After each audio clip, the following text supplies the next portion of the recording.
रात के 1:17 पर पूरा शहर गहरी नींद में था। आसमान में बादल छाए हुए थे।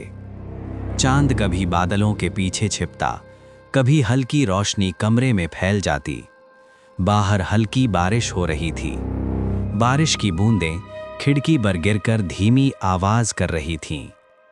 कमरे में सिर्फ घड़ी की टिक टिक टिक सुनाई दे रही थी। आदित्य बिस्तर पर लेटा हुआ था, लेकिन उसे नींद नहीं आ रही थी। उसका दिल बेचैन था, जैसे कोई उसे पुकार रहा हो। अचानक खिड़की धीरे धीरे अपने आप खुलने लगी। हवा अचानक ठंडी हो गई। कमरे का तापमान गिर गया। पर्दे हवा में धीरे धीरे हिलने लगे। आदित्य उठकर बैठ गया। खिड़की अपने आप कैसे खुल गई? लंबे खुले बाल, फीका चेहरा, आंखों में दर्द। वो रिया थी। आदित्य की सांस रुक गई। रिया, ये कैसे? रिया धीरे धीरे उसकी तरफ बढ़ने लगी, लेकिन उसके पैर जमीन को छू नहीं रहे थे। मुझे पहचान नहीं पाए आदित्य? लेकिन तुम तो 3 साल पहले। रिया की आंखों में आंसू आ गए। हाँ, मेरी मौत हो गई थी, लेकिन मेरा प्यार आज भी जिंदा है। कमरे में ठंडी हवा और बढ़ गई। आदित्य की आंखों से आंसू निकल आए। मैंने तुम्हें बहुत ढूंढा, हर जगह, हर रास्ते पर। मैं हमेशा तुम्हारे पास थी, बस तुम मुझे देख नहीं पा रहे थे। अचानक कमरे की दीवार पर लगी तस्वीर गिर गई। धड़ाम। आदित्य डर गया। रिया, तुम यहाँ क्यों आई हो? क्योंकि तुम मुझे भूल नहीं पाई और मैं तुम्हें छोड़ नहीं पाई।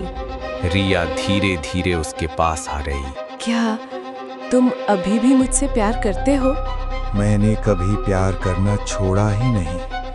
आज भी मैं सिर्फ तुमसे प्यार करता हूँ। तो मेरा हाथ पकड़ो। आदित्य ने उसका हाथ पकड़ने की कोशिश की, लेकिन उसका हाथ हवा में चला गया। आदित्य घबरा गया। मैं तुम्हें छू क्यों नहीं पा रहा? रिया की आंखों से आंसू गिरने लगे। क्योंकि अब मैं इस दुनिया की नहीं हूँ। रिया के शरीर से धुंध निकलने लगी। कमरे की लाइट तेज तेज झपकने लगी।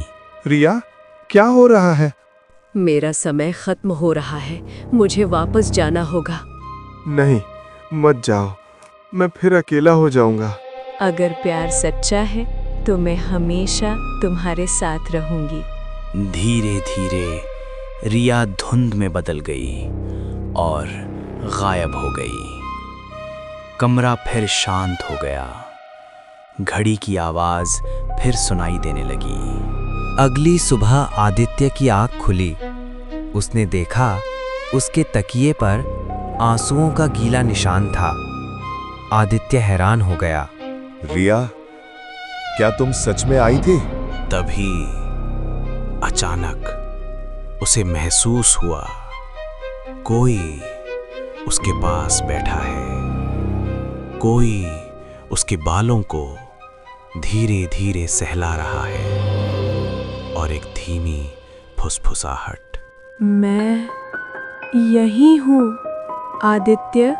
आदित्य की आंखों से आंसू निकल आए। मैं जानता हूँ तुम मुझे छोड़कर कभी नहीं जाओगी।